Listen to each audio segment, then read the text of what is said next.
Woot! Woo! Yay, yay, yay, yay! Thank you, everybody. Thank you for that wonderful welcome. Totally unexpected. How wonderful you all are. Anyway, thank you, James, as well. I'm Mal Burns. Mal is my first name. Burns is the second name, and I'm on Twitter. Squashed. Yeah, I know. Twitter.com/Malburns, MALBURNS, all one word. And additionally, Twitter.com/Metaworld News, which also has some other links in it.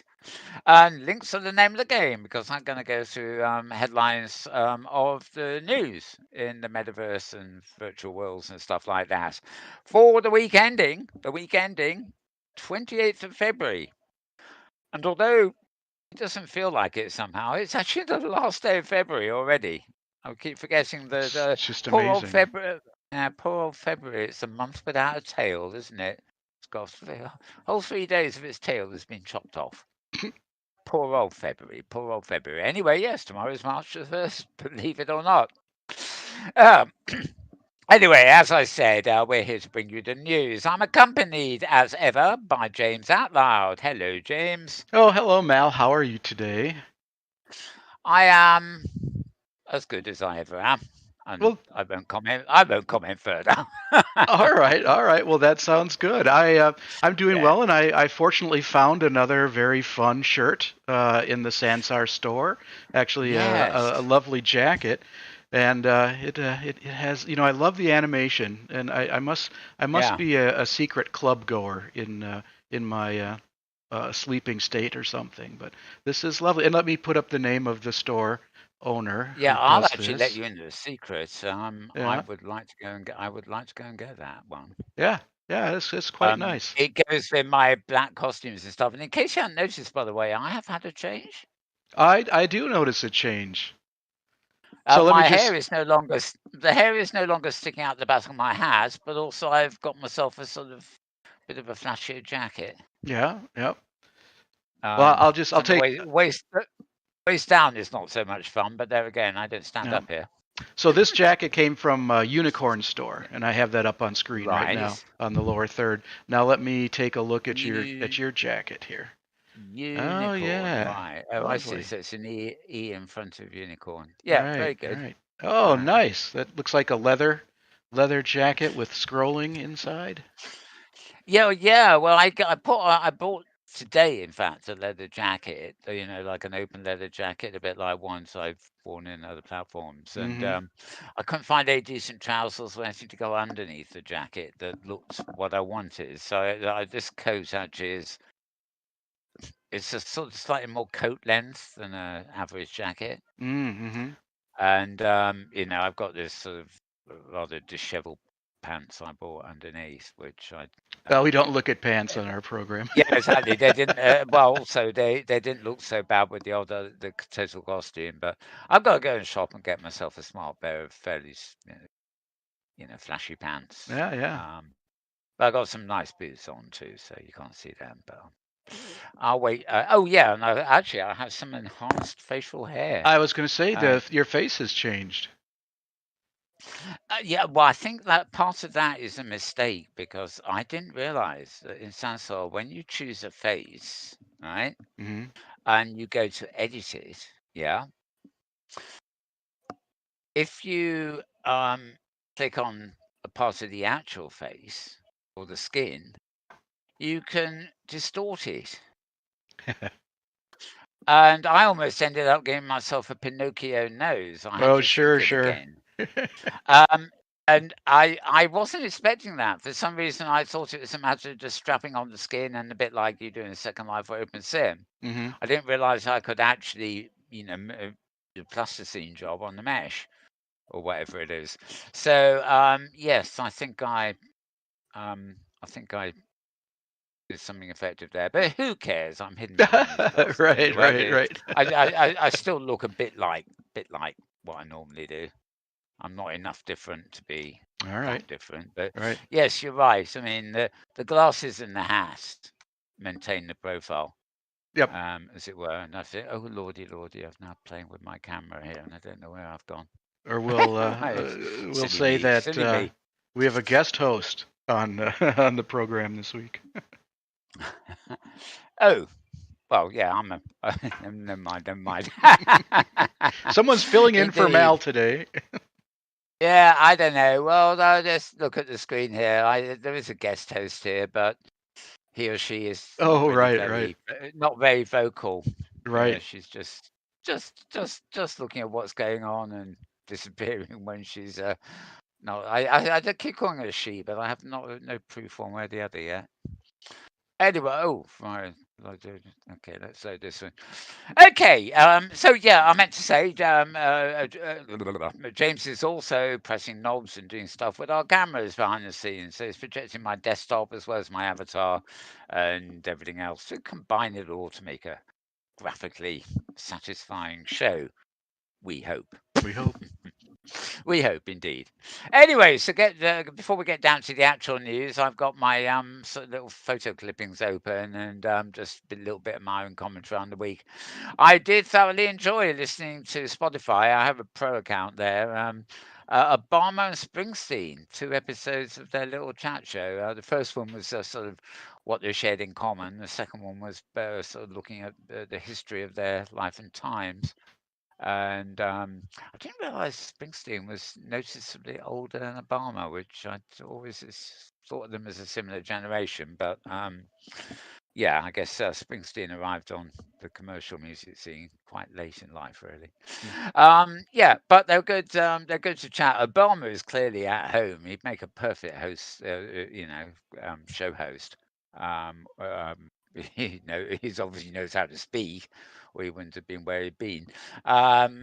Bruce is a bit more reserved. He clearly doesn't have the confidence talking that he does on stage. Put it that way. But it's very interesting. The only thing that annoyed me was that I subscribed. I've got a pro version of Spotify, which gives me a higher quality sound and no adverts. Except that this particular show was every 5 minutes there was another advert, and it was all for a British company called BT, who are the most inappropriate um, uh, of advertising possible, really. But obviously, they're one of these monoliths that just had to barge in and buy advertising space on what I guess is a pretty high-profile podcast. Anyway, I thought I would comment on that. And also this, which is coming up on the 3rd, 4th, 5th, that's Tuesday, Wednesday, Thursday. This is an educational virtually live thing, ILN. Oh God, I forget. Anyway, Sherry Bryant, who's one of the operators behind Sansar here, is going to be on that show. I don't seem to have any more. I've put it up here because I can't seem to find any advert for it on the feeds to come to later. So anyway, if I should have remembered what ILN whatever it is C stands for, and I can't. But if I remember later, we'll let you know. Okay. This is a friend Blair McIntyre, who's often on Twitter, of course. This week we had, this is his take on Hey Facebook, Destroy Society. This is his take of a few others on the fact you can now use voice to say you can no longer go into your Quest, for example, and ask for something. You actually have to say, "Hey Facebook," just like you say, "Hey Google" or "Hey Siri." No choice in the matter now. Apparently, you used to be able to say, "Hey Oculus" or "Hey Quest" or something, but now you have to say, "Hey Facebook," just so you annoy everybody in your house by saying the name all the while. Anyway, Blair says, "Hey, Facebook, destroy society." And he says, "Oh, I didn't even need to turn on their assistant to make that one work." And also another visit this week. I think we have a couple of visits every week, really, here to the God Emperor of Fastbook. Yes, now he wants to do he wants his own version of everything. Last week it was Clubhouse and stuff. This week he wants facial recognition. I'm surprised they don't really use facial recognition already. But this has upset a whole load of people. The Guardian pointed out that it was seriously endanger women. Um, and Facebook, when asked about this, apparently doesn't seem to mind at all. They're going to build facial recognition capabilities into their smart glasses. And both Apple and the Guardian have pointed out that this will make it life easy for stalkers, etc., etc. But as we know, there's no stopping the God Emperor's when his mind is set on something. Um, although he did sort of half back down with Australia, but not really. Anyway, I'm going to put that when these pictures are making me miserable. They're not virtual worldy enough, are they? So put it away, put it away. Here we go. And we're on to our web pages, the meaty stuff. And we're starting where we normally start. In fact, this is got Yahoo! Yes. Howling don't Howling and ghost howling. you thing here. The howling ghost, yes. The ghost It's actually howls. the Scar it's actually yeah. It's actually the scarred ghost here. Um SKARREDGHOST.com. And yep, every week they start the week the Monday, February 22nd was the last one, of course, with the XR Week Peak. Now, XR includes AR, VR, MR, extended reality, basically. And of course, we are. We are. Yes, indeed. But yeah, well, there we are. Anyway, the SR Week Peak is a weekly roundup of what went the week before. And of course, the week before in this case isn't the week gone by now, but it's the week gone by before that. But it's a good place to go and check things out and just scroll around to see if anything was interesting was happening or anything that maybe we missed last week. We looked at the new pairs of glasses. Don't really think there's if I start scrolling here, I'm going to get lost. Mm. I think I mentioned MetaHumans last week, wonderful Yes. photographic avatars. Yep. Unfortunately, they really are for the Unreal Engine. They are not, it's not like you can a Ready Player Me where you can take a selfie and get an avatar made for you and then use it in any world you want to import it into. But anyway, a lot of talk about that too because it is representative of possibly social VR and things. You know, if somebody is authoring something in the Unreal Engine, for example, there's no reason they could, and it's a social world. There's no reason they couldn't offer a photographic likeness, at some cost or other to their customers, for use in that world.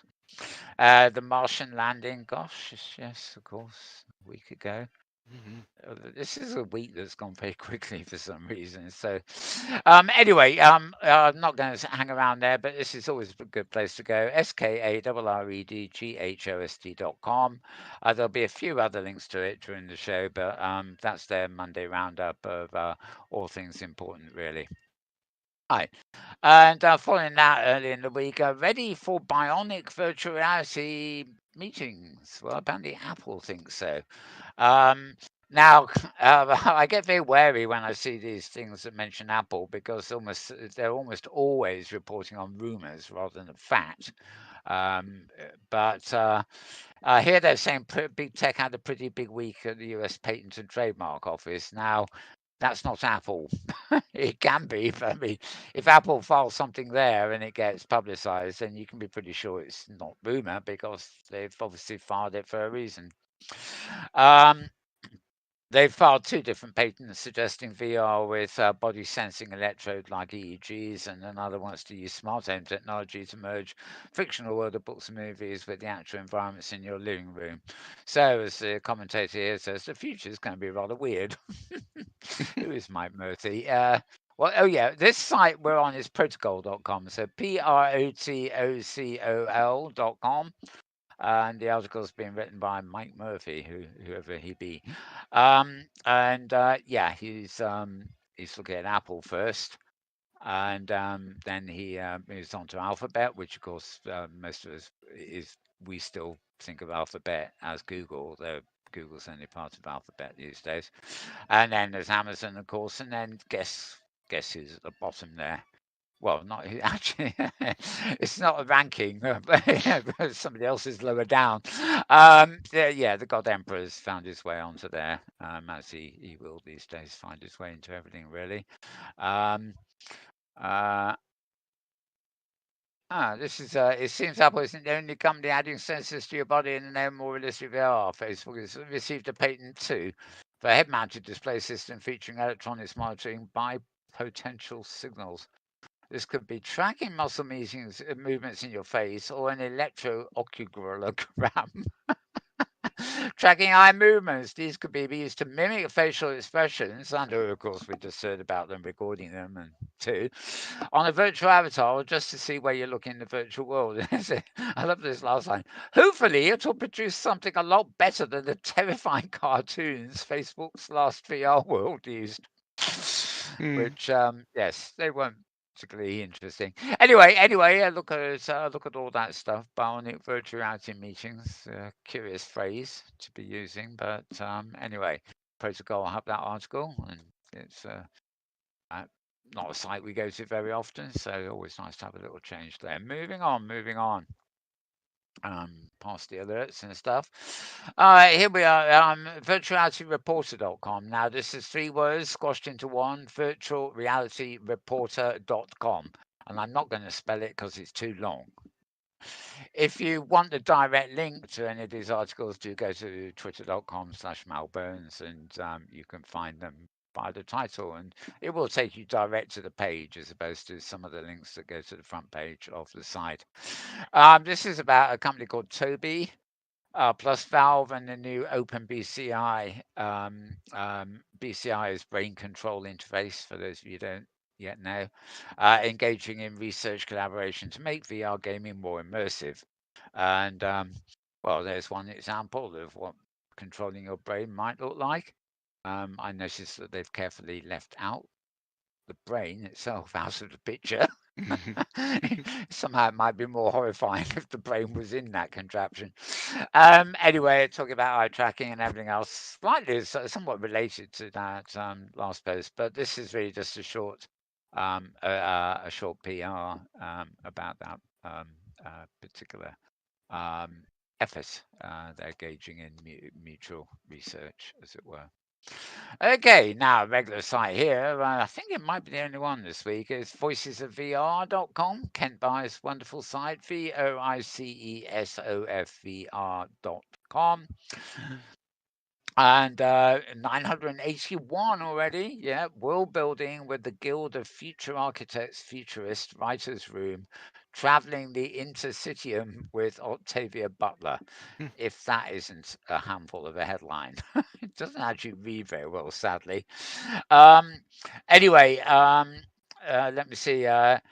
It was one of Kent's favourite pieces at the Sundance Festival, and it was a series of 4 open web experiences created as part of a piece travelling the interstitium. I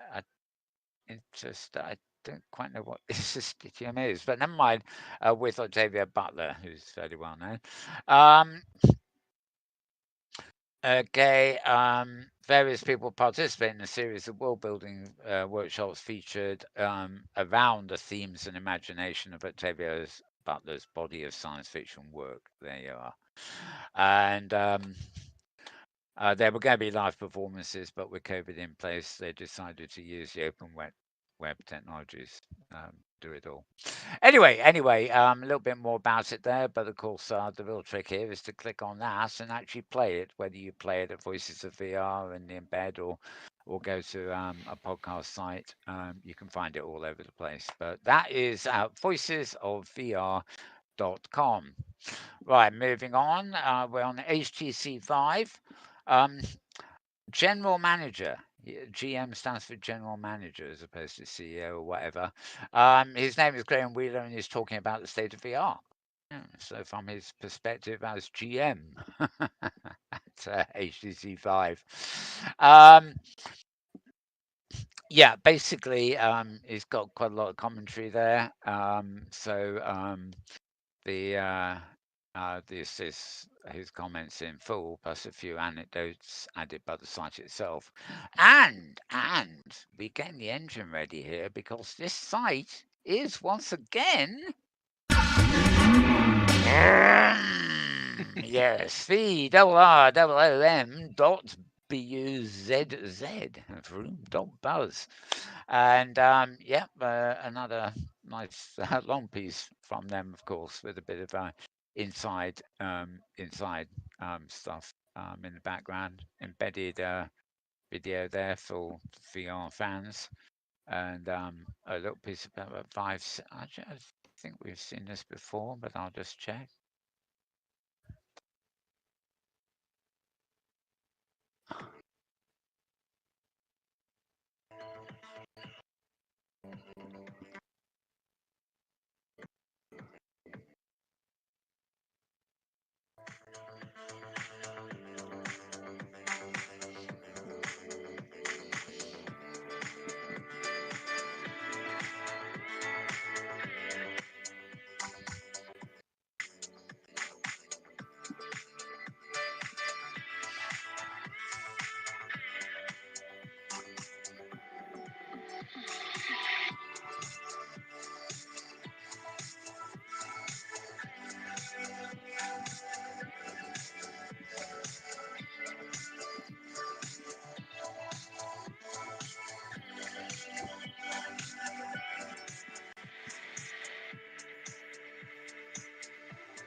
Rather enthusiastic audience at the end there, jumping up and clapping. Anyway, we think it was Asa.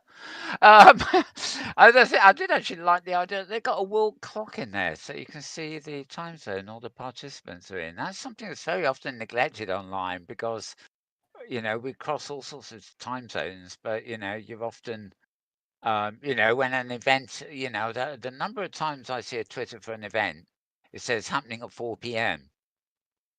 And I have no idea whether they're talking about Central European time or California time, East Coast time, Japan time, Australia time, Timbuktu time. I really don't know.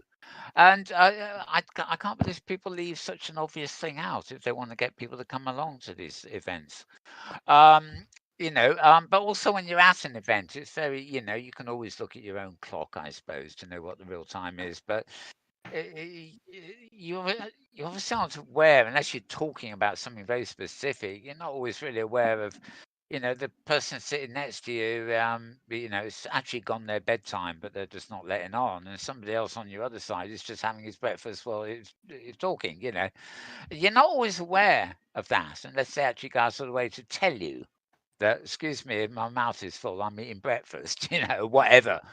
So I quite like the idea. They would just put the world clocks in there. I think it's a tip we could take for some of the conferences we're involved in, I think, is to have, regional, display of all the time zone clocks and stuff. However, um, yeah, this is, of course, HTC Vive that they're looking at here, but yeah, the conversation is really about all sorts of stuff too. Um, yes, yeah, read a little bit more. I'm not going to play all the embedded videos here, but I thought I'd stick with the little introductory one there at the top there that we just saw. So this, of course, is VRROOM.BUZZ. I'm moving on to something without a sound effect, really. Although some people would probably come up with one. This is Microsoft, although the site is actually road2vr.com, ROADTOVR.com. Road to VR, 3 words squashed together. This is February. What am I talking about? I think it's Tuesday, or is it tomorrow? Basically, Alex Kipman, technical fellow at Microsoft's AI and mixed strategy team, will be holding a virtual event in, understandably, Altspace VR, a social VR platform owned by Microsoft, of course. Um, and it's hosting its first Ignite keynote in virtual reality for the first time, basically. Can't think why. Um, you can go to that site there, myignite.microsoft.com home to register for it. Yeah, here we are, March the 2nd. So it's Tuesday, Wednesday, and Thursday of next week, in fact. And yeah, same dates as that other conference I had a picture of earlier on, which has Sansa partaking in it. Okay, not much to tell there, actually. Obviously, you've got a little promo video for it there and a link where you can go to register it. So find this article anyway, if you can call it an article, at roadtovr.com, roadtovr.com. And moving on, as we always need to do eventually, after a short stop at the whatever. Scientists are starting work on a simulation of the entire Earth. You get ready for a digital twin of the entire planet. Now, oh, no, I'm not going to disable my ad blocker. Sorry, I don't know even why I went back there. Okay, it seems that even their ad blockers managed to hide the pictures even from this view.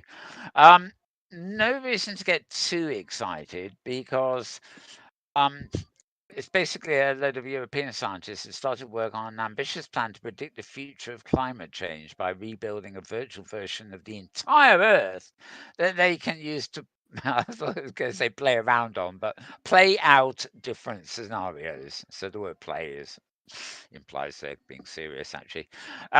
A wonderful idea, and obviously a mammoth undertaking. Digital twin is described in research published this month in Nature Climate Change, and it will serve as a sort of sandbox that allows you can see what I'm reading, to study the impacts of various policies and other factors when it's complete. So have lots of data fed into it. Given what it is, I imagine topographical information and environmental wind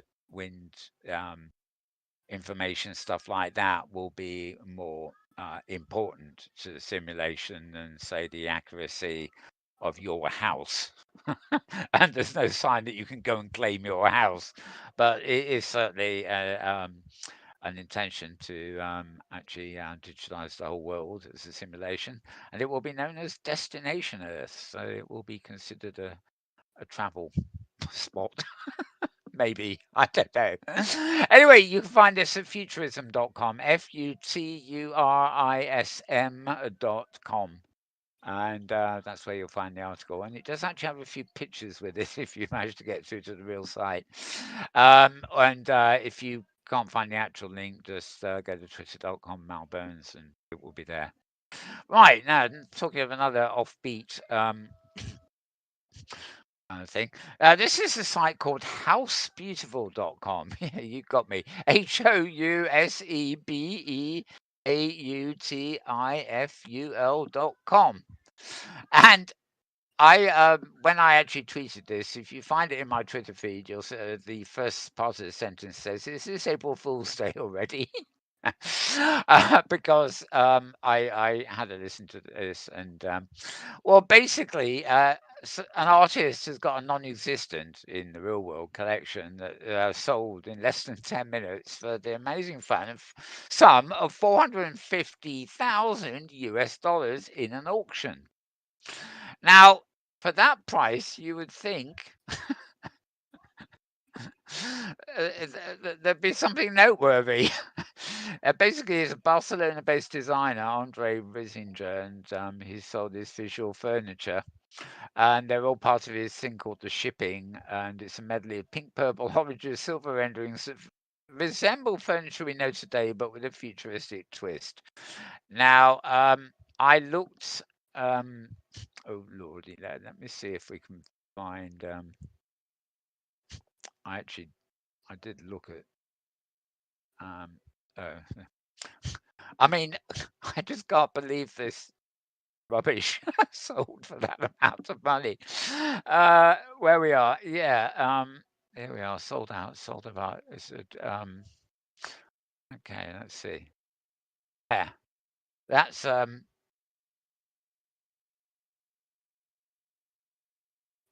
non-existent. It's all virtual. It's just simulated.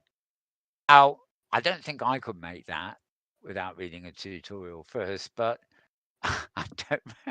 I really ought to learn because if I can get that much money for something like this, well, I don't know. I don't know. You get the. Oh, I'm back on that page now.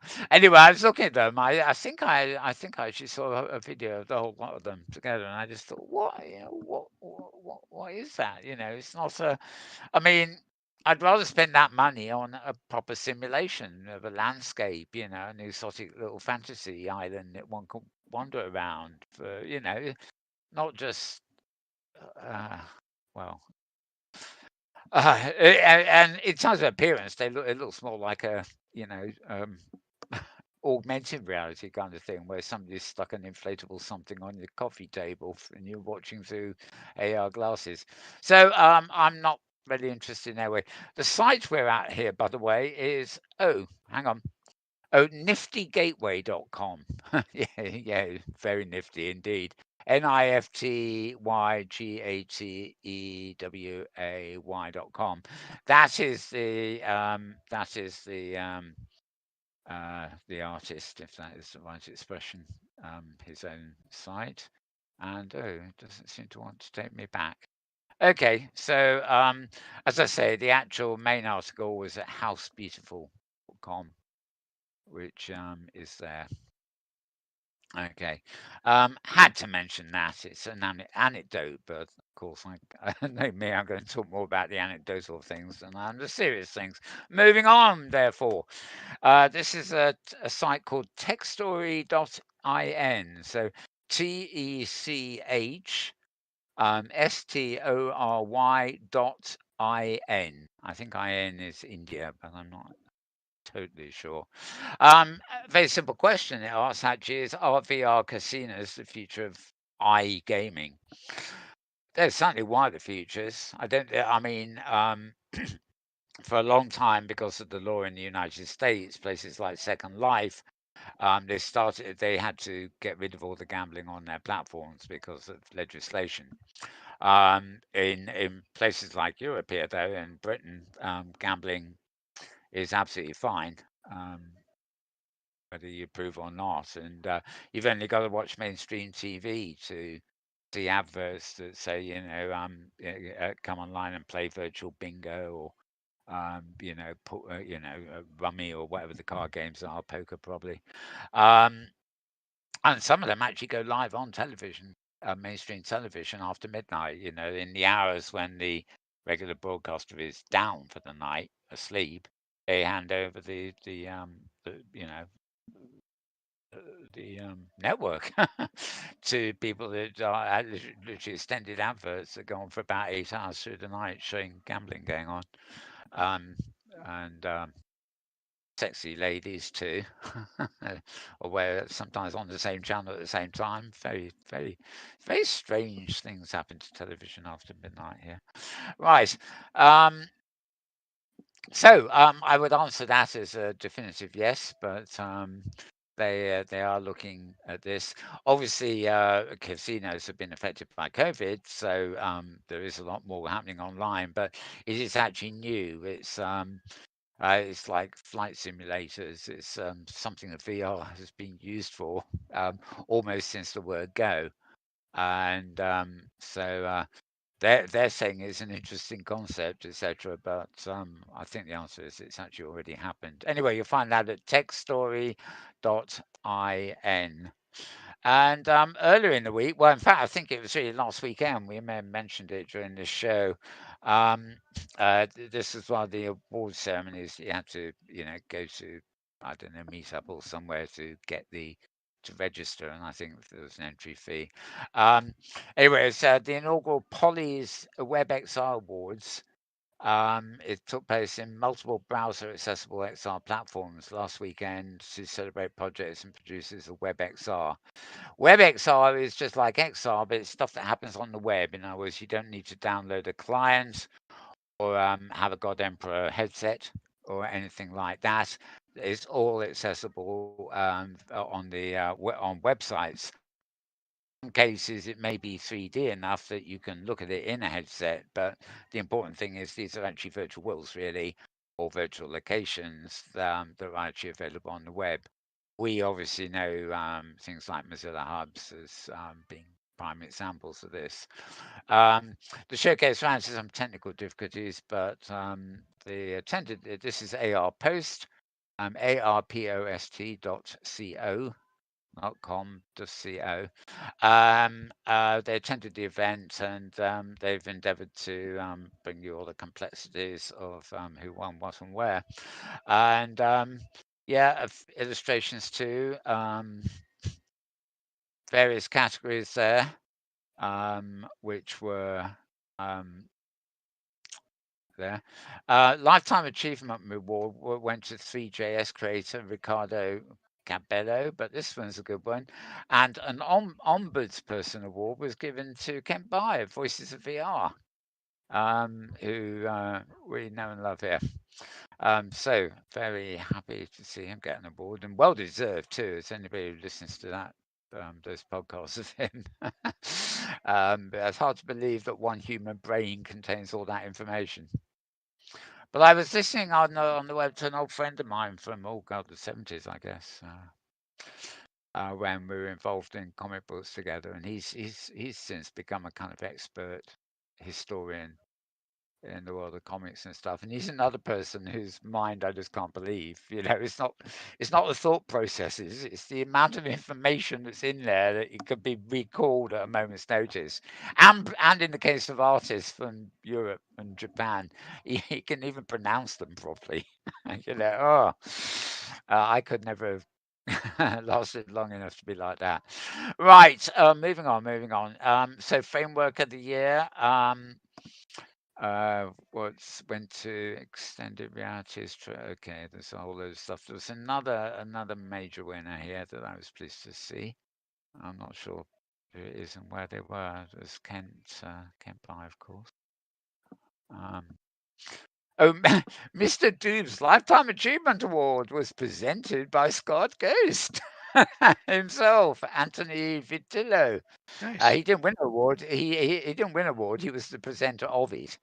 So that's nice. And yeah, yeah, these are the people actually. Oh, there's Kent Bye getting his.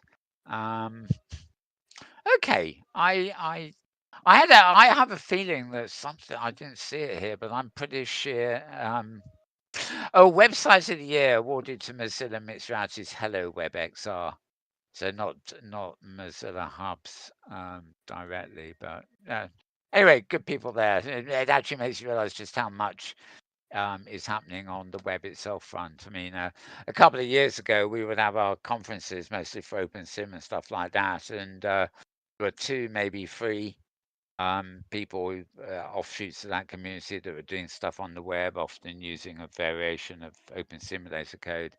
But now, the stuff popping up just here, there, and everywhere, as you get a hint of when we show some of the clips on this show. So anyway, that roundup is at arpost.com. So arpost.co. arpost is all one word there, of course.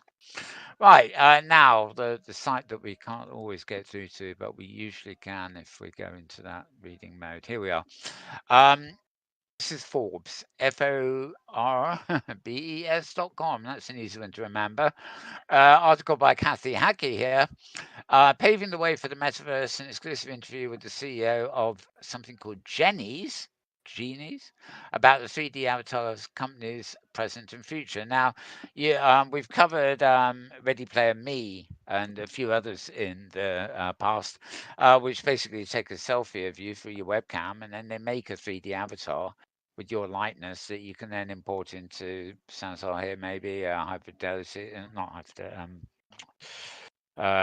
VR chat, all sorts of places.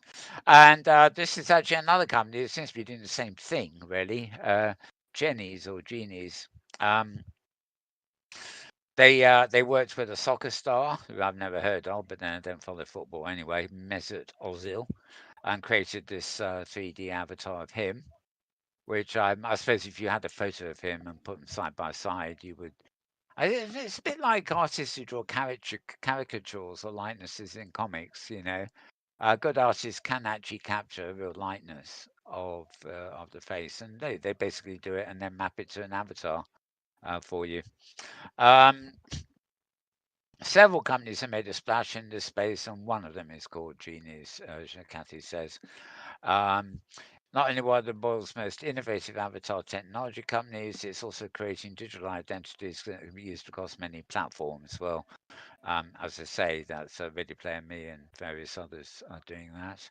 Um, they're talking about the company here, and it does look like they're selling rare limited editional digital things like virtual jerseys and stuff, presumably the football thing, but they're selling them in the form of non-fungible tokens. In other words, Bitcoiny type money, rather than in real money. So it's not just what they're creating here; it's also the type of marketplace they're using to sell them.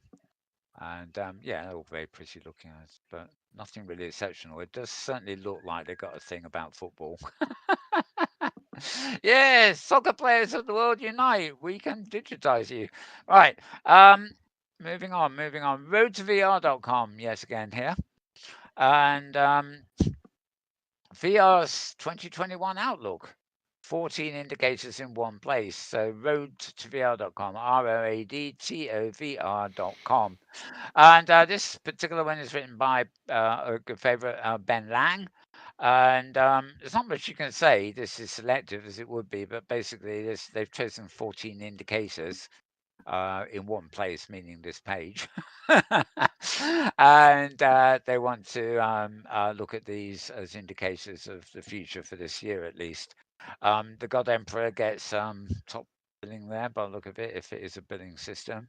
Um, uh, PC VR, looks at other stuff, PlayStation VR, VR content itself, what are we, out of home VR, which is, people reckon that is still going to be really, really huge, but of course, everybody is assuming that at some point COVID will be behind us and it will be easy to go to out of home VR. Anyway, more of that at road2vr.com. And on the sidebar here, I need to scroll again. Okay. This we have coming up to date here, more or less. This week in XR. Right, this is Charlie Fink's regular roundup, and this again is at Forbes.com. Not to be confused with his Week in XR video program. FORBES.com. And again, Sony confirms its new PlayStation. I didn't really cover this much in my feeds this week. I don't know. I just guess some PlayStation seemed a wee bit off the radar for me, but it isn't. Of course, it's very big.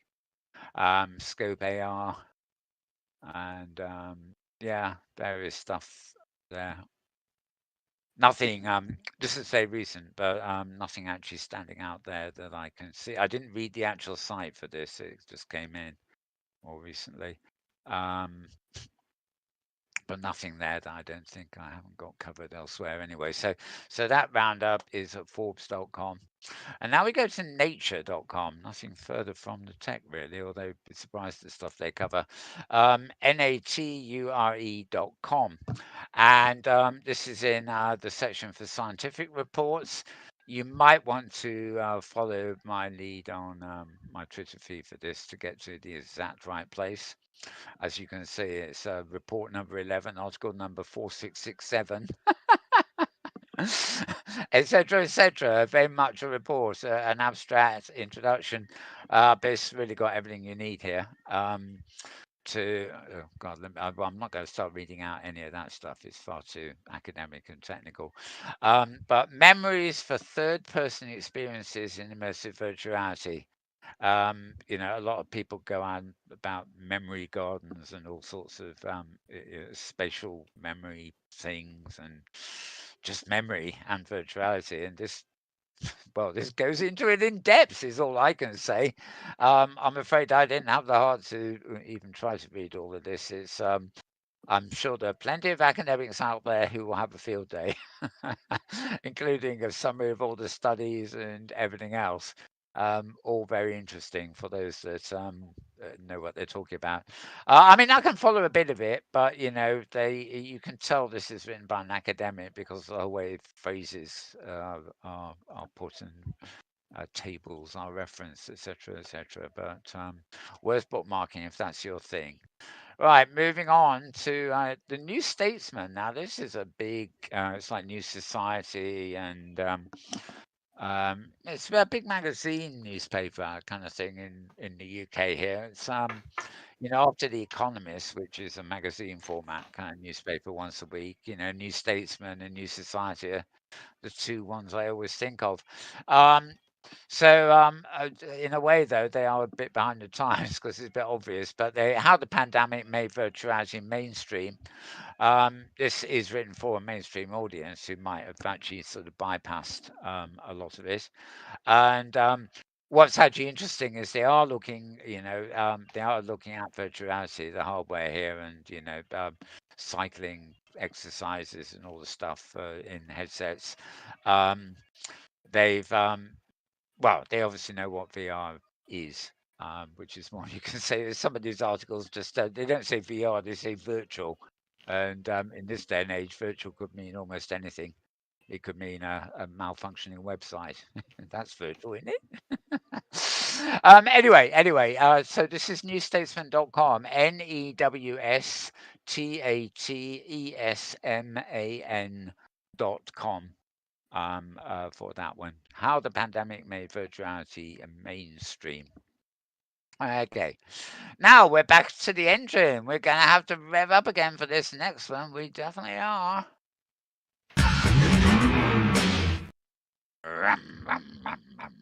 Yes. Generate. Now, this is almost unbelievable, but it's real. This is real. Don't quite know what to make of it yet, but it's quite real.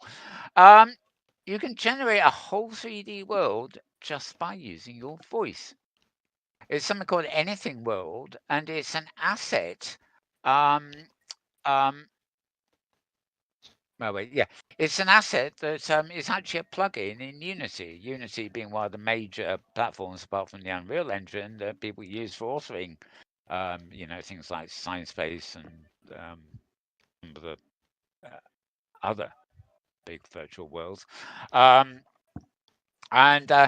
you get lots of plugins for Unity. I'm too old to get to grips with Unity. I mean, if you thought Facebook was heavy, if Facebook indeed, Photoshop was heavy on features, then Unity is just a nightmare. But it can do everything and anything. And with this asset, the Anything World demo, you can also literally talk it into creating a whole world for you. They're making the impossible possible. It says they're working on a system to make 3D content creation accessible for the masses using mainly your voice as an interaction mechanism. You can create entire environments and populate them with objects, animals, vehicles, etc. Once created, these objects can be assigned behaviors like a chase, follow, ride, attack, etc. And the developers of all these behaviors are made by the developers. They come to life without having needed you to create any animations or anything yourself. Still don't believe me? I don't blame you. Didn't believe it. I saw it for myself. You can try it for yourself here too. Simple proof of concept prototype that was built in one day for an educational institution. And we can play a bit of that. Welcome to Anything World, a platform that lets you create anything in your mind's eye. Make games, apps, snaps, traps, and mixed reality G-maps, all from the comfort of your own laps. How it works? Our platform harnesses over 500,000 publicly available static 3D objects that you can use. Let's take a llama, for example, a static object. Our machine learning magic sauce first marinates it, then spins it around and brings it to life. What a wonderful metaphor. Whatever you have the power to imagine, you can bring to life with Anything World.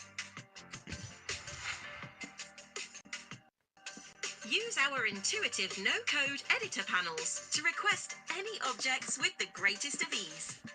Or use simple code logic to create anything at runtime, or actually anytime.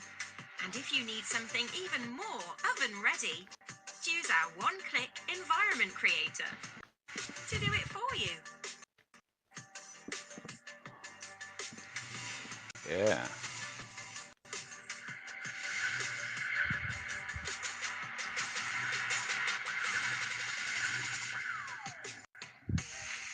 You can even use your voice to create experiences too. Hey, Anything World! Create a medieval village at 15 Vikings fighting a giant chicken in front of it.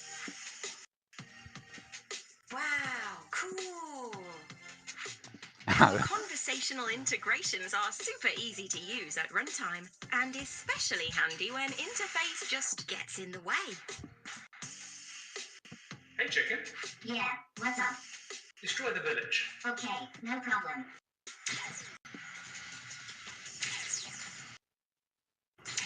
Oh, wow, that's amazing. It's the ideal way to spice up your social life too. Make aliens fly over my head. Rainbows and planets in the background. So, to summarise in an overly dramatic fashion, access over 500,000 living 3D objects. Use code or don't. Use your voice to create and control, and output your creations to any device. So, see anything, say anything, play anything. With Anything World.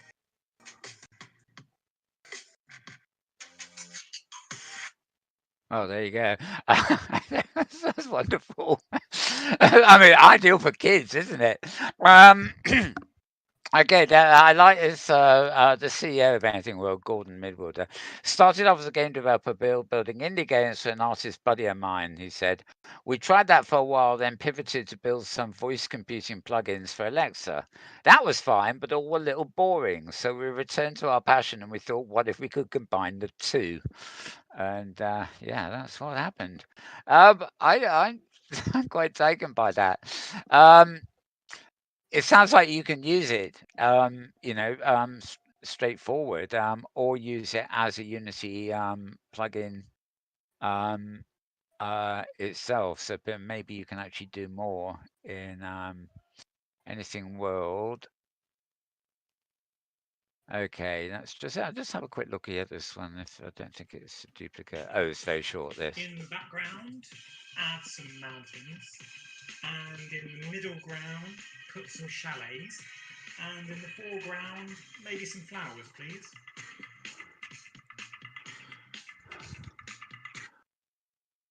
That's the same thing, the same system working in Unity itself. Yeah, I'm a great talker. I don't like typing or anything or doing anything other than talking these days. So that'd be right on with me, wouldn't it? Anyway, you can find that article at vroom.buzz, VRROM.BUZZ. But I don't think I need to spell that again in future. I'll just get the sound effect pulled up. Right, Roblox, another of the newer sort of platforms. It's not that new, but it's new in terms of being on the radar, so to speak. This is Roblox's CEO, David Baszucki, and no relation to the Zuckerberger, talking. And interesting. They it's gearing up for I don't know what you call it, a listing on the market, so to speak. And it's counting on adults to buy its stock when the company goes public next month. But they're stressing they also want them as customers. Roblox is one of the top grossing apps on both Apple and Google devices. And so it's millions of user-created games as well. And children obviously made a big thing here, dressing up avatars and stuff like that.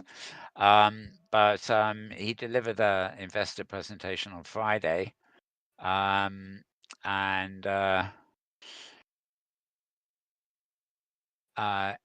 people over the age of 13 have a higher propensity to spend on content, and our ability to increase penetration in and user contribution from this demographic will affect our ability to grow revenue.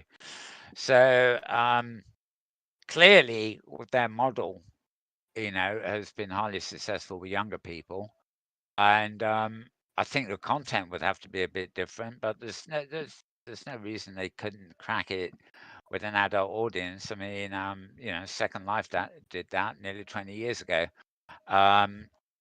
It took a while, and it's not exactly a huge platform, but if the platform is there, basically, can you get older users to come in and do stuff, and can what they create be sold to other older users?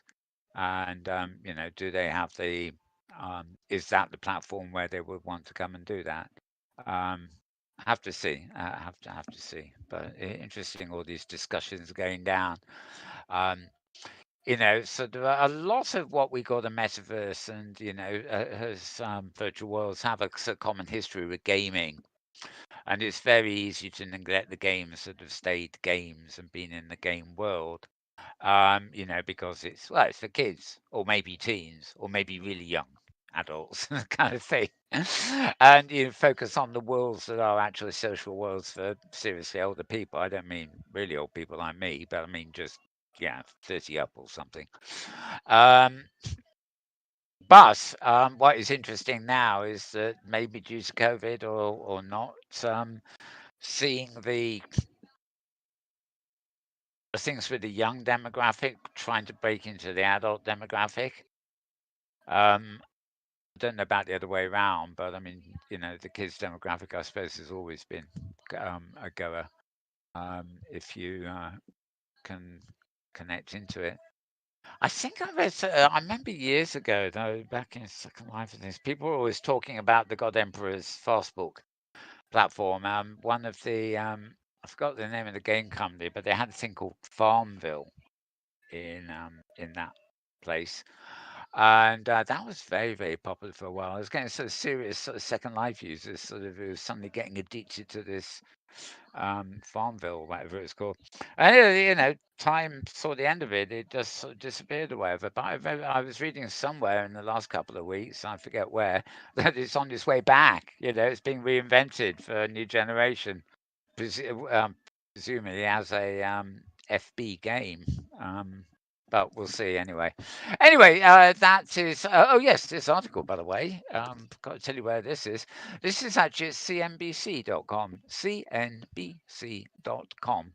I forget what that stands for. It's one of the American networks, I think. Probably Columbia.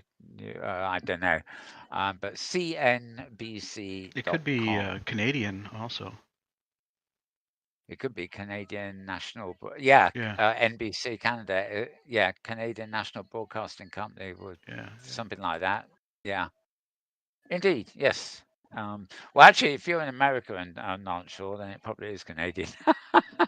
Okay, moving on from that one, we'll go to vrfocus.com, another familiar site for most of us.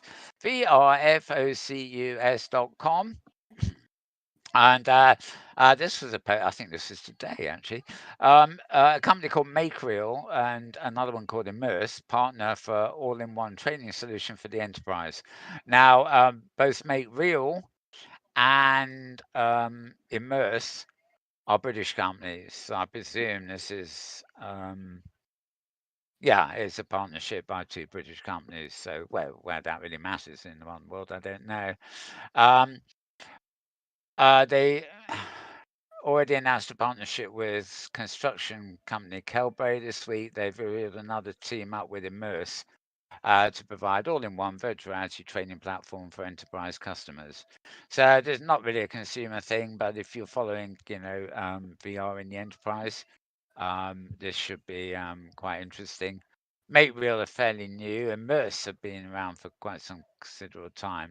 They're well known. They're not well known. They're not publicly well known, and they're not related to the Immerse website that we often news from here. But in the trade, they are, shall we say, in the enterprise world. So you can find out a little bit more. Go to vrfocus.com, where they promise at the end they will keep you informed on the updates there too.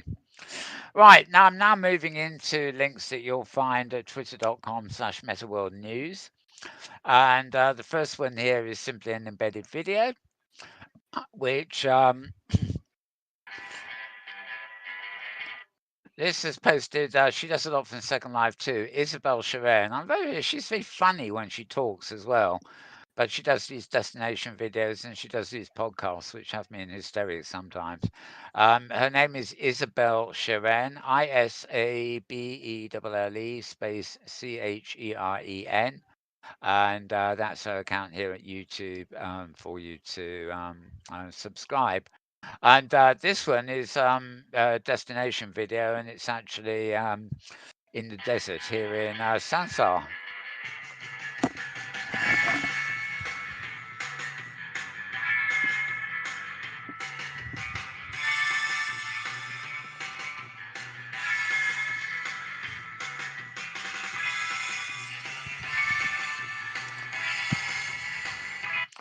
All right, move on a bit.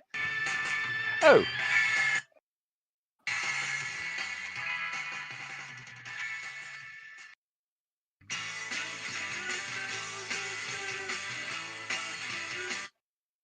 Okay, she does eventually move.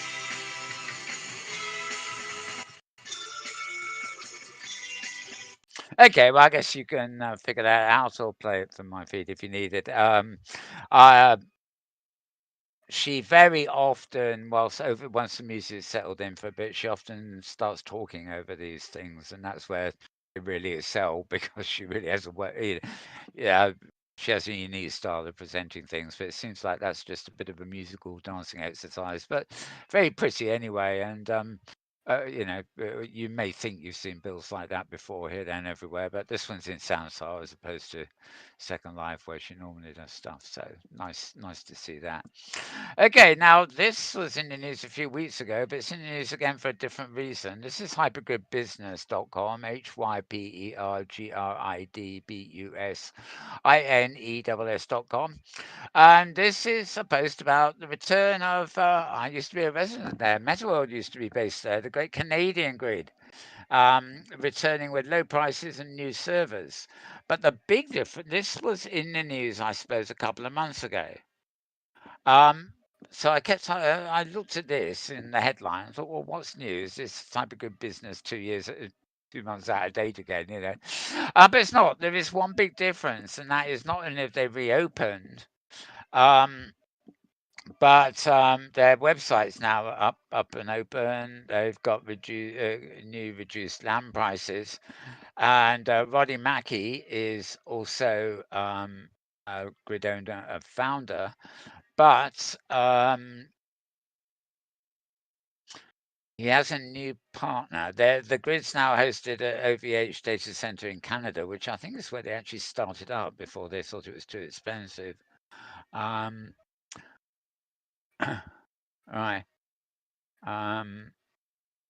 Okay, but the big news here is that when they came back, I got the impression that they were not on the hypergrid. Well, they weren't, but it now looks like they are going onto the hypergrid again. They're supporting Kitely Market, Globit Currency, and hypergrid event listings. So they mentioned hypergrid by name. So it looks like they're pretty much a fully fledged member of the OpenSim hypergrid system again. And I can't seem to find it there. I was scrolling here looking for the post, but there does seem to be a new partner involved.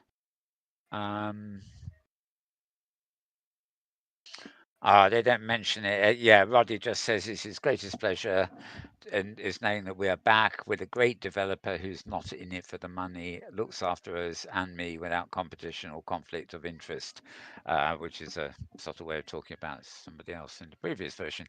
So, moving on, moving on. Okay, this is not a fully fledged video. It's just a teaser for a new video called The Wizard by Randon Hossein. This is Karima Hossein, who's also a wonderful little poet as well, and she has a regular blog every day.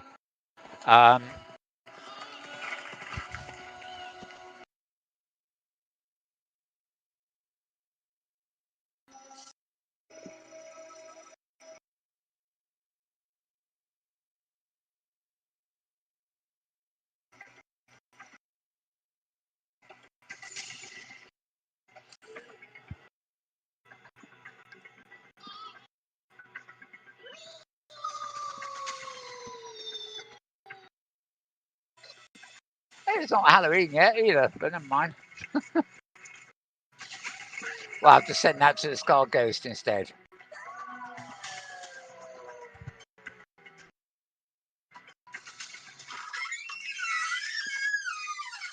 He is ready to receive you.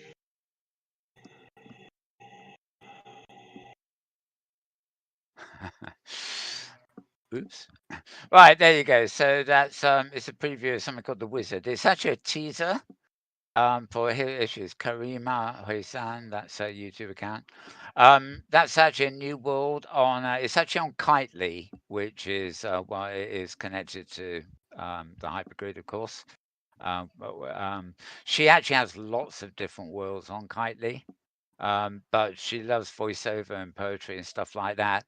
She basically creates and writes everything, and Dale Innes, who's quite well known, does all the scripting for her. And she's crediting somebody called Kirk Mumfuzz on Particles. Natasha Rand is the one who actually does a lot of the filming and editing for her. And yeah, the region is simply called The Wizard. So it's gridkindly.com :8002 :the space wizard. And the wizard's ready to receive you. Jump on your horse and go to him. And various reviews there. She always gets good reviews. Rima. Right. Right. This one is Jury's Virtual Art blog. Wanker Gear. That's a weird name. It's not what it sounds like, I don't think. Wankagiria, Feelings of Isolation and Distance. It's an art exhibition for a collaborative project called Reconnaissance in Times of Darkness. And it opens on the OS grid, which is another OpenSyn grid, on the 21st of March at 2 p.m. SLT. It's a well-reputed Sri Lankan artist showing drawings and paintings created during the coronavirus. And paintings can be bought in real life, and the artist will give a special count to visitors for the Virtual World's Best Practices in Education event.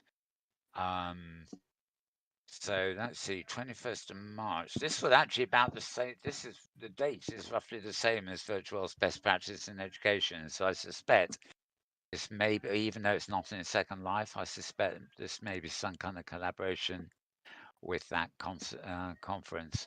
But from the pictures, it all looks good, I have to say, in that sort of preview there. So what do we need here? So I'm going to have to check it out. Right.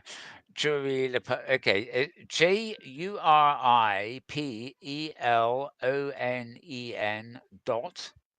.blogspot.com. So Blogspot being Google's resident blogger site. So it's Jury Pelonin, blogspot.com. You can find, twitter.com, Metaworld News. That's the direct link to that article as well. And then finally, for the actual feeds, as it were, Ready Player Me. I mentioned this when we were referring to the other avatar making sort of thing earlier. Wolf 3D is one where I bit me in the making way. In fact, I think I had changed my avatar here in Sunset a little bit this week, but I think my base avatar in Sunside was made in Wolf 3D. They basically, you take a selfie with your webcam, they send it up there, and they make you a sort of skin, face-wise at least, that more or less resembles, it's got key features of you in it. And mine, in fact, I had some facial hair, a bit of an understatement. It's got much colour, but there's a lot of it. And oddly enough, that didn't pick up. There was a hint of it, but it was almost as though they airbrushed the beard off my face when they took the selfie. Very odd stuff. But certainly, the eyes and the crucial stuff looked like me a bit. Anyway, and they're upgrading the whole thing with a whole load of new features. They've got new extra optimized versions that you can use in VR chat now. And as far as I know, their avatars are fully bodied avatars. So if you're in VR chat and you're stuck with a legless avatar, you might want to get one from Wolf 3D so you can have some legs at last. I'm not quite sure, really. But anyway, they're nothing. They're not photorealistic like the ones for the Unreal Engine or anything.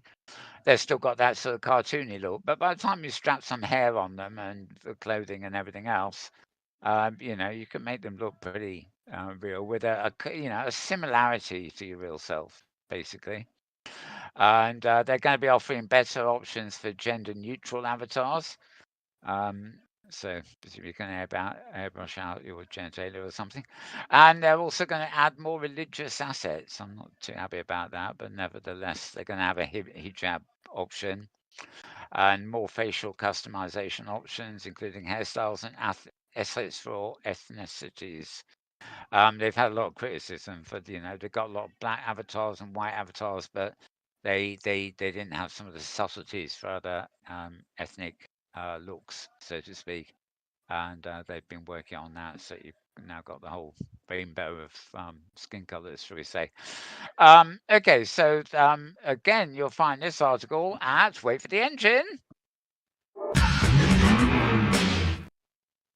Vroom.buzz, yes, VRROOM.BUZZ. And with that, we've actually come to the end of the things you can follow up on Twitter. But before we go anywhere else, I'm going to load up. Oh no, I've got a new, better way of loading up now. Sorry, I've got a new, better way of loading up. Okay, no, that sounds good. Well, I think it's better. Yeah, instead of opening Slack, I can open up. I've got a Twitter Lite feed at Mastodon, which of course is the open source Twitter type thing, and I started sending other videos and things up to that. So it's a bit like having another Twitter feed. I can't actually give you the address of it offhand. In fact, well, just give me a second. You can't see it because it's on the other side of my screen.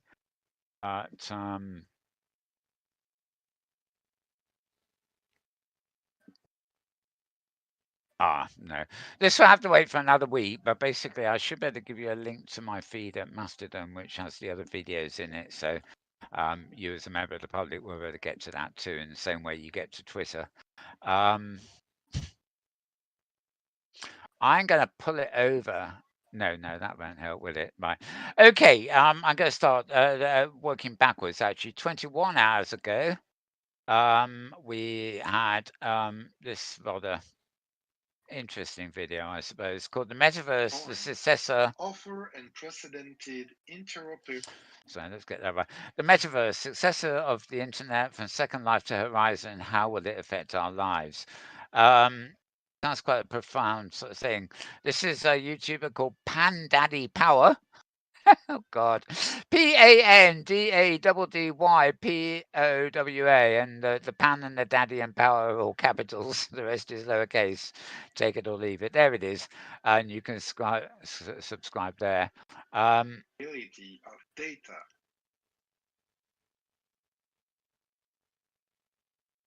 Oh Lord. Digital items, assets, content, and so on across each of these experiences, like your contact.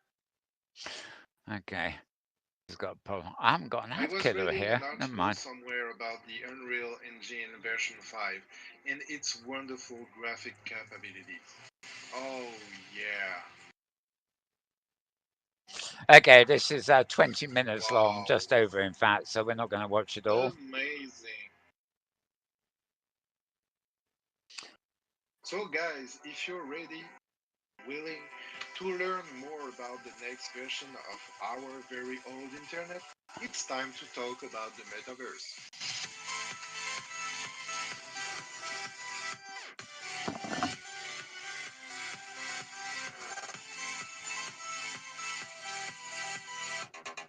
Ever since Neil Stephenson's 1992 science fiction novel Snow Crash, geeks, dorks, and nerds have all been referencing the metaverse as a dreamy virtual domain free of constraints and societal status, Okay, I'm filled going to with talk over boundless this. possibilities limited Basically, we're coming only by down here your imagination and creativity. to read what it says While about the world the itself metaverse. may have Sorry, lost I'm going to its mute him original completely, impact actually. throughout the years, Can't hear myself think. Right, the metaverse is a collection of virtual shared space created by the convergence of virtually enhanced physical reality and physically persistent virtual space, including the sum of all virtual worlds, augmented reality, and the internet. The word metaverse is a portmanteau of the prefix meta, meaning beyond, and universe. The term is typically used to describe the concept of future iteration of the internet made up of persistent shared 3D virtual spaces linked into a perceived virtual universe. How can it replace our existing internet? And also, what are the advantages and drawbacks, and what kind of system can this bring to us in our daily life? And well, that's his introduction to the piece there. So that's a nice 20-minute sort of monologue, really, about all things pertaining to the metaverse. He certainly got the interpretation down right, in my opinion.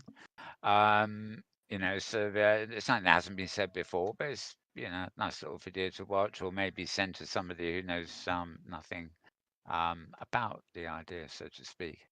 Okay, let's see, that's that one away.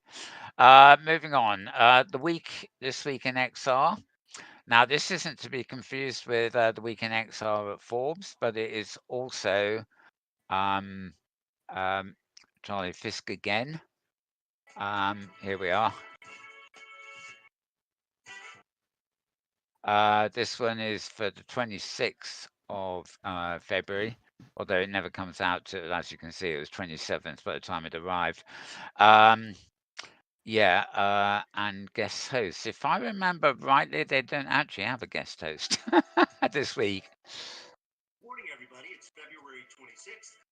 I think it's This Week in XR with Ted, Paramount Pictures futurist, and my co-host. Good to see you this morning, Ted.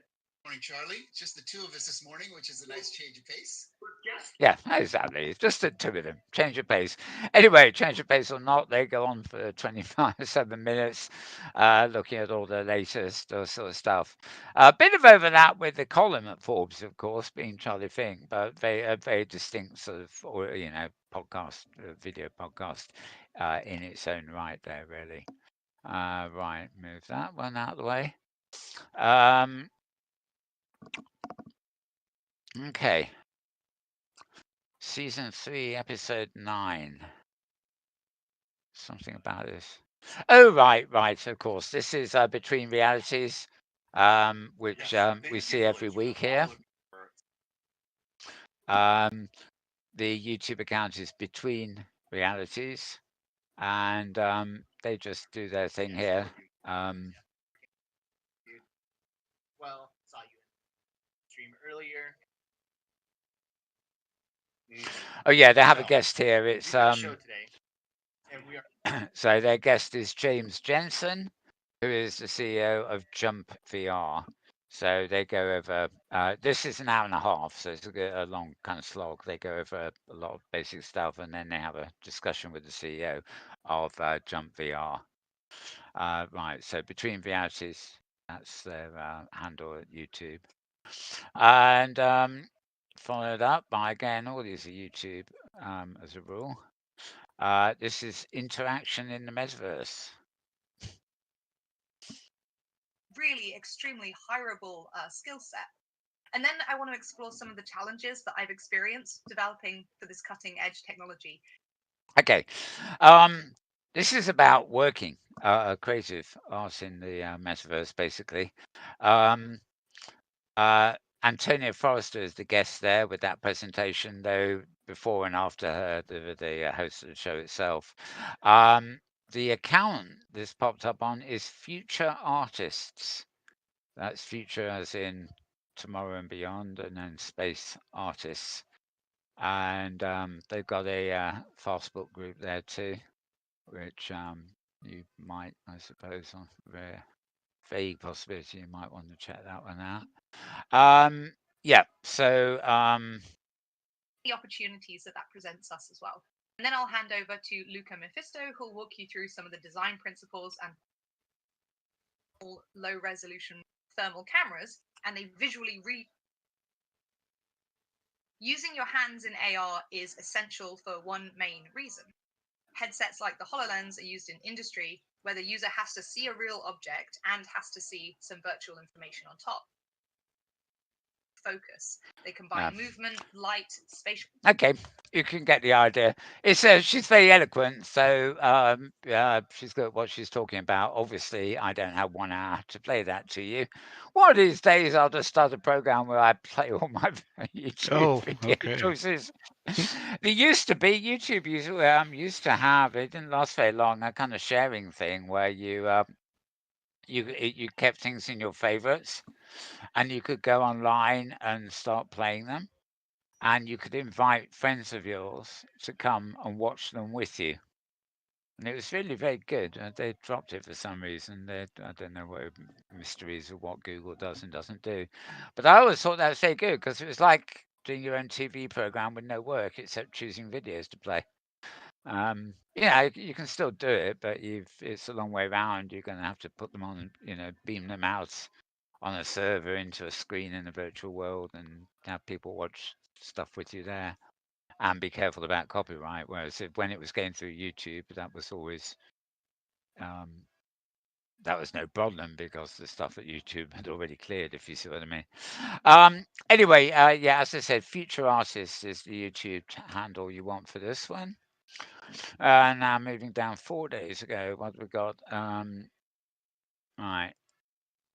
This is levering the blockchain to build the metaverse communities of the future. Hey, welcome back. I'm Chris, and you're watching or listening to NVR. Today, we're speaking with Sasha Leverin, my good friend, and we're going to be talking about everything regarding community, marketing, that intersects so much about what it means to build metaverse, virtual reality spaces. So, Sasha, thanks for coming on the show. Right. Again, very interesting one. This is 50 minutes long. Now the YouTube, this is obviously recorded in Somnium space. You can tell by what's his name's t-shirt. But the account this is posted on is Enter VR. So that's ENTER and VR in caps. And that's where you'll find this particular one. Okay. So, yeah, okay. Moving on. The VR download. Right, this is 5 days ago. This would have been the first one. I don't think there's been a second one of this week. So Actually, far. there was a second one, but it was specific to a feature announcement on the Oculus Quest. Okay. Hello and welcome to another episode of the VR Download. Hello, Kyle. Hello, Kyle. Yes. Hello. Oh, you're replacing my pussycat. No, sorry. Okay. Don't be rude. Right. Yes, indeed. That is Kyle. Now, this the first episode of the week, so to speak, is the most interesting one. They look at hardware, virtual worlds, haptics, all that sort of stuff, and then their newer later Thursday episode basically is devoted to games and things like that, which of course isn't everybody's cup of tea. Cough, cough. So I tend to try and listen to this one earlier in the week, if not the one later in the week. And as James just mentioned, there obviously is one later in the week. But well, I don't know whether I missed it or not. I'm going backwards down my list, so who knows? Anyway, this is as good as it always is. The site you want is Upload VR. Upload capital U, lowercase, and then VR in capitals, and that's their YouTube handle. You can watch them live at 1 p.m. Pacific time on Mondays, and similar time on Thursdays for the gaming one. Remember that's Pacific though, so you're really talking about the next day if you want to get it in Europe or anywhere else. Right. Yeah, so that is that. And I'm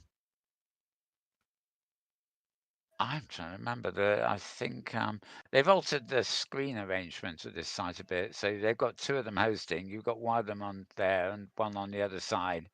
But there aren't many shots that are both together anymore. It goes from one to the other. So maybe they've fallen out and they're doing it from different remote locations. Well, they've always been different remote locations. Yeah, I bet. But Yeah, I meant for real. Ian's in England, so. Yeah, but I mean, well, like I'm in England and you're in Wisconsin, you know. Go but figure at least that. All right. but at least we sit together and we're happy to be seen together. We don't book a big Are we screen happy? up in Are between we us. really happy? I don't know. Do you want me to put up a screen in here between us? Yep. Nope. We could put up a fake transparent screen for COVID purposes. Sure. Like my fake mask. So I was watching something on real life. I don't think it was on TV. I think it was on YouTube.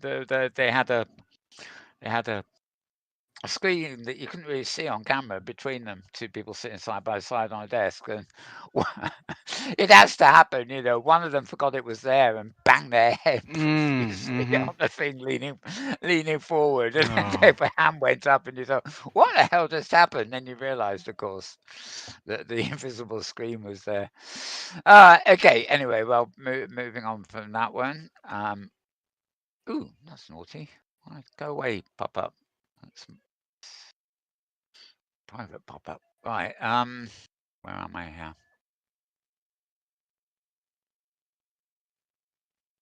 Just dispose of too many tabs, as it were.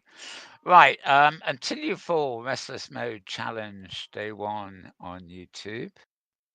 So I think this is Upload VR again, but I don't think it's... Oh God, my ad blocker is not working clearly.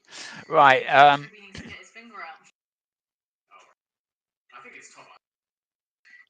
Right, these sound like Brits as well.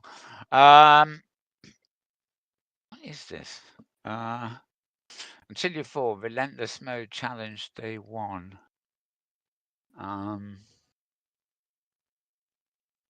I don't quite know what this video is or where it's come from.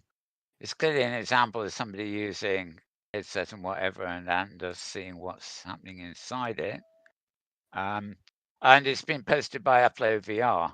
I think this must have come through my Upload VR subscriptions, and I've tagged it without knowing quite what it was. So I shall leave that one. Have the kiddies been using your computer? Yeah, it makes you wonder, doesn't it? Yeah. Deep States VR, atmospheric beings in a time lapse.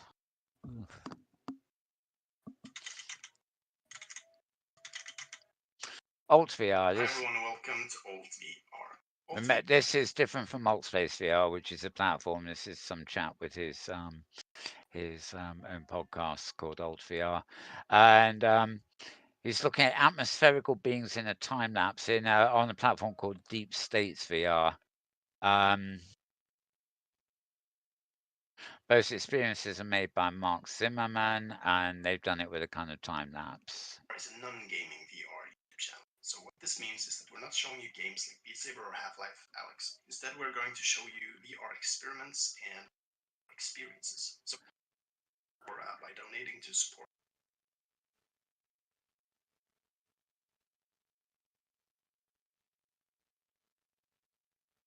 Oh, bloody. What was that? Oh, the adverts. Oh, okay. So as I scroll ahead, I'm going to get them every time I click, Okay. basically. Anyway, this is Deep States VR. I'm going to pause that. I'm going to launch the next link in my normal place, which is my normal browser, which definitely has ad blocking on it.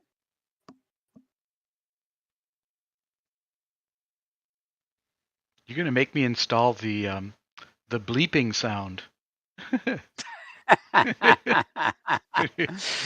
Oh dear. Now it's resolving host. God, this is taking its time.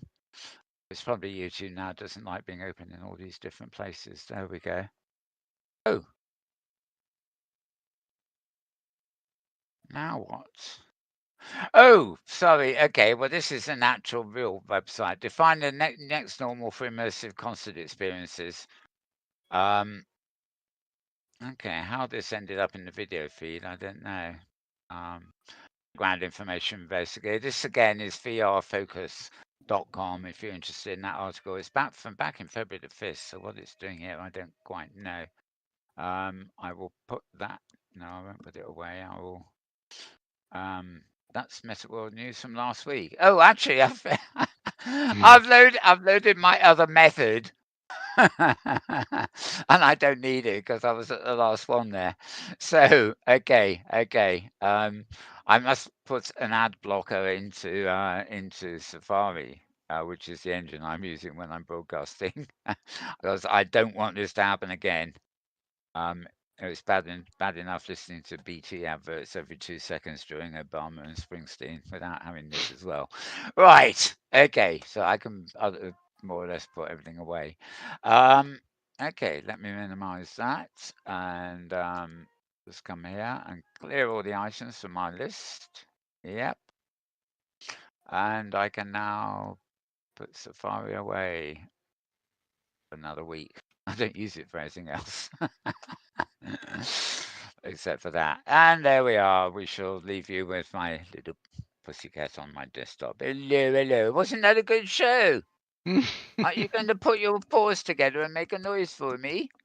No? No? Oh, that kind of noise. Oh, Talkative. Okay. I know, talkative. I thought you were going to give me applause, but I'll settle for talk. Yes, I will. Thank you, everybody. It has been a wonderful show. My thanks to James and my desktop pussycat. Yes, indeed. Oh, yeah. Thank you, everyone. Right. He talks when he needs to. That's all we needed to know. Okay. That's it for this week. James, any thoughts on all the stuff that has been Yeah. Actually, I heard again this week. Some of the articles, especially the one about the artist Andres, who was selling the virtual objects. And there's a phrase in the United States, and maybe it's global, but it's called "the person with the most toys wins." Have you heard that before? No, I haven't. Although I can sort of. No, I haven't heard it before. I don't think, but yeah, I can sort of. Yeah, it speaks it speaks to materialism, and I do find it really interesting that the concept of redirecting our desire for material things into virtual objects is great, because the concept being that real objects take resources and energy and all the above of that, and virtual objects could save the planet from our consumerisms. Yeah. Oh, actually, if people go around buying that stuff, but they'd be so bankrupt they won't be able to afford consumerism anyway. I hadn't thought of that.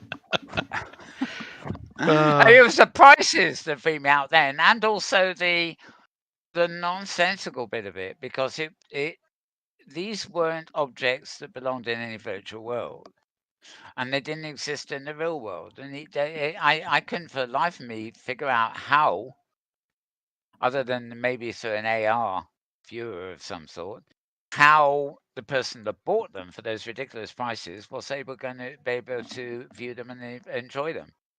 It's not like you bought a region that you could res on your own computer as an open sim region, and it was your own that you bought, and it was unique, or maybe it was a limited edition of 100 or something. There must be at least 100 versions of that castle build around that appears all over the place in open sim.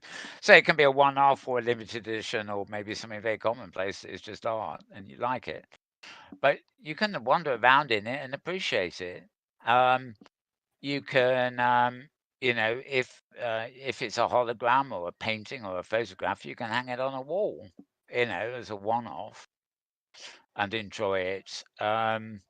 Something like those things may work quite well hung on the wall as a hologram, but it just stated the money that had been spent. It didn't say, it didn't tell me, I'm sure, in the article what it was the buyers got, except for a big hole in their wallet. What tangible thing did they get? Was it a FBX 3D object file or something? But no, it couldn't be that. It needed the animation that went with it.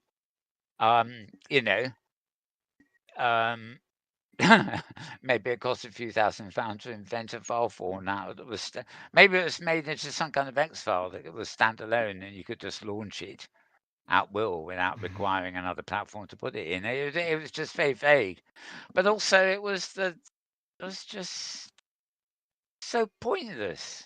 There's an awful lot of things that you see in galleries these days that constitute art, presumably with a capital A, which. Well, I spent real money for this desk. Actually, these two desks mashed together, and I'm very happy with it, and I appreciate it every weekend. And so. Oh yes, so do I.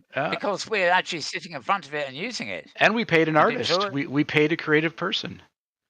Yeah, for sure. So no, this is those things that sell for so much money. It's a whole different ballgame. There was no mention of virtual worlds for immersive spaces where it would be put or anything like that. It was just the idea that this artist had come up with these strange things and sold them for a lot of money. But what did he sell them? Did he provide it to them on a USB stick? And is it a self-mounting thing that they run on their screen? Or is it something that is deployed and password protected on some other server somewhere, and only the person that bought it can get access to the server? There's no indication of what was going on at all. And also, from my point of view, I was looking through all of them, and I don't want to see something that looks like an inflatable bed being burst. Well, lucky for that artist, somebody does. Yeah, quite. It's just, as I said when I tweeted it, I said, "It's April 1st already." It felt like that, basically. So, well, I feel a big advantage for our civilization has been the abstraction of war into sports. And so, having sporting events and these competitions channels what would be our warrior nature and into something virtual. And having these virtual objects that can be purchased and owned can channel our materialism into a virtual space. Yeah.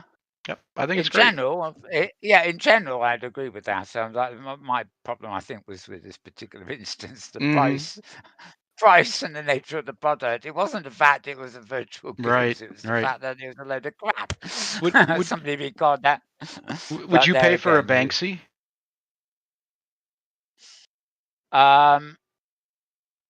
Just out of curiosity. But you can buy them. You can. I think so. I think so. It would depend on the price and the object. I would think the image. Yeah, well, there was a good one where he was drawing loads of rats on tube trains at the beginning of the COVID thing, and there were loads of them. But British Transport Police went in overnight and probably not very happy, right? Yeah, so it wouldn't be happy there. But there were enough of them that you could imagine sort of picking one up. Well, no, I think it wasn't painted. It wasn't stuck in the tube. It was painted on the fabric of the two train Oh, itself sure, inside. right, But right. yeah, I mean, one I would die for, but I would not have the money to buy it. Is the one he did of the Houses of Parliament, where they're all gorillas. Mm-hmm.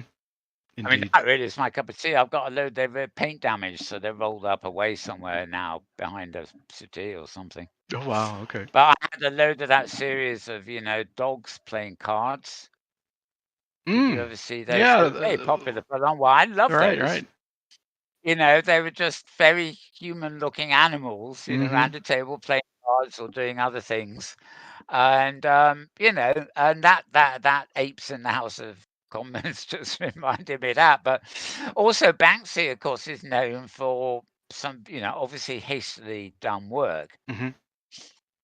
Done before somebody sees him doing it, because he's anonymous. He doesn't want to get caught and exposed, but Right, also right. he probably doesn't want to be arrested in some cases either. That would not be So fun it's all either. done Yeah. fairly quickly, whereas that House of Commons one actually proved his capacity to do a conventional, Yeah. if hilarious, work of art. Right, right. The work put into that would have been done. There'd have been no rush. It would have been done somewhere. It's a big painting too, and then exposed after the fact. So Yeah. yeah. I don't know. I'm very I might. I mean, if I had enough money, I've got a couple of actual paintings here, real life, original painting. One of them is Untitled. The woman who gave it me said it's quite a well-known artist, but I can't figure out. It looks very half finished, but I think it's deliberate. It's Adam and Eve being kicked out of Eden. Oh, of course. Yep. Yeah, I kind of liked it. It's almost abstract, but it's hanging up in this room here. And I got some more comic style paintings and things by comic artists from way back, hidden away somewhere. But well, I shouldn't have taken us down a rabbit hole, but it's I do like that story. So yeah, oh yeah, for sure. I mean,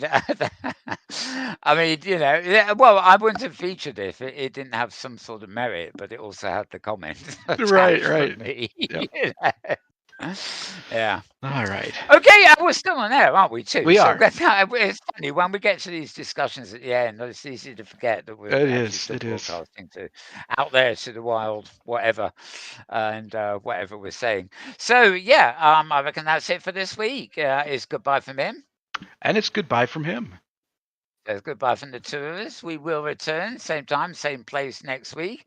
If you want to watch us live, it's we'll be on the YouTube stream at 11 a.m. Pacific on Sundays. We're also you can also join us in this very noisy studio where they're very fond of applauding me, aren't they? Yes. I'm glad you lost out there. Yeah, well, I'm glad you enjoyed it too. Yeah, very good, very good. So you can come and join us here in the audience, the live audience. Don't you think we're just having you on? You can come here on Sunday at 11 a.m. Pacific, 7 p.m. in the UK, 8 p.m. Central European, and join us. Yes, indeed, you can. Don't know how much fun it would be watching us in the virtual flesh, but there you go.